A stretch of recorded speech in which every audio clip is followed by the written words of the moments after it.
On the day of the girl's engagement, she puts on her beautiful dress with joy. But today became a nightmare for her, because Ida has entered a world she doesn't belong in. Her future mother-in-law thinks she hasn't dressed yet. She told her to get dressed. Ida explained that she was already dressed. The prospective mother-in-law sneered. She said, "You don't deserve to be our bride. With that outfit?" Ida thought it was just a deliberate attempt to target her. She didn't really care. Guests were arriving one by one. They didn't even notice. Standing next to Serkan is his fiancée. They just left. They walk over to Serkan's mother and comment on Ida. All the people here today are rich and famous, enough to support half of the country's GDP.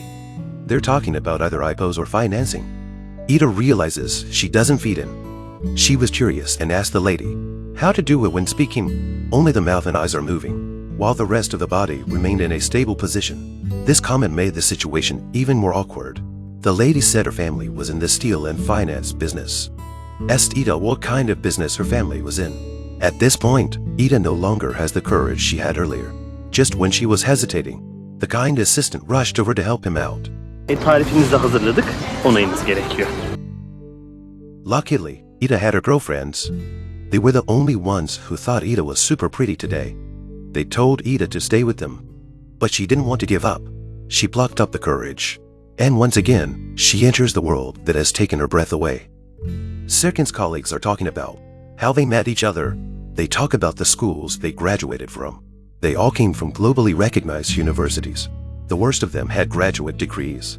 Serkan's ex-girlfriend is also the head of Serkan's PR agency.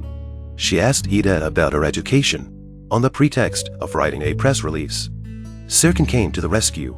He said that there was no need to mention her academic background in the news.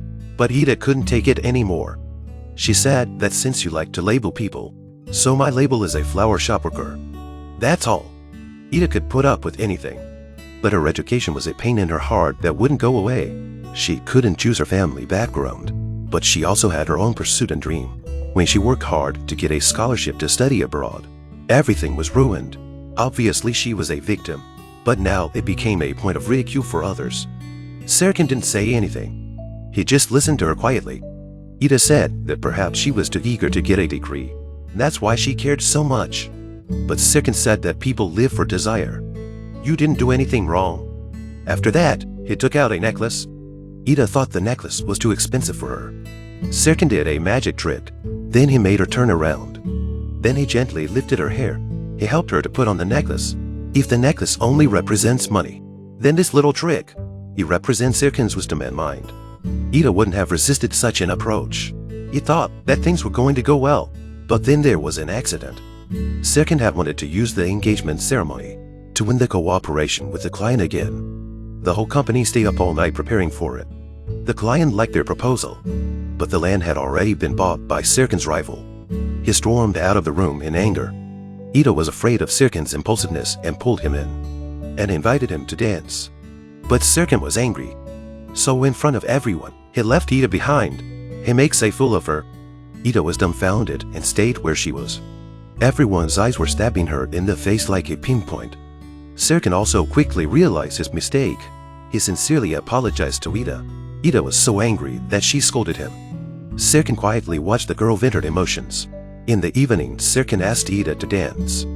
When they stood in the middle of the grass, dancing to the music, even though the difference in their backgrounds was so great, no one in the audience dared to say they were not a natural couple. The girl's best friend was moved to tears by the scene before her eyes. Ama yok bir şey ya. En yakın arkadaşım öyle. En mutlu gününde. Baksana aşk böcekleri gibiler. Vallahi aşktan eriyor gibiler şu anda. Ida, wrapped in love. She is so radiant. No one questions her origins anymore. At this moment, she has only one identity. She's the fiancée of this man, and the happiest in all those present.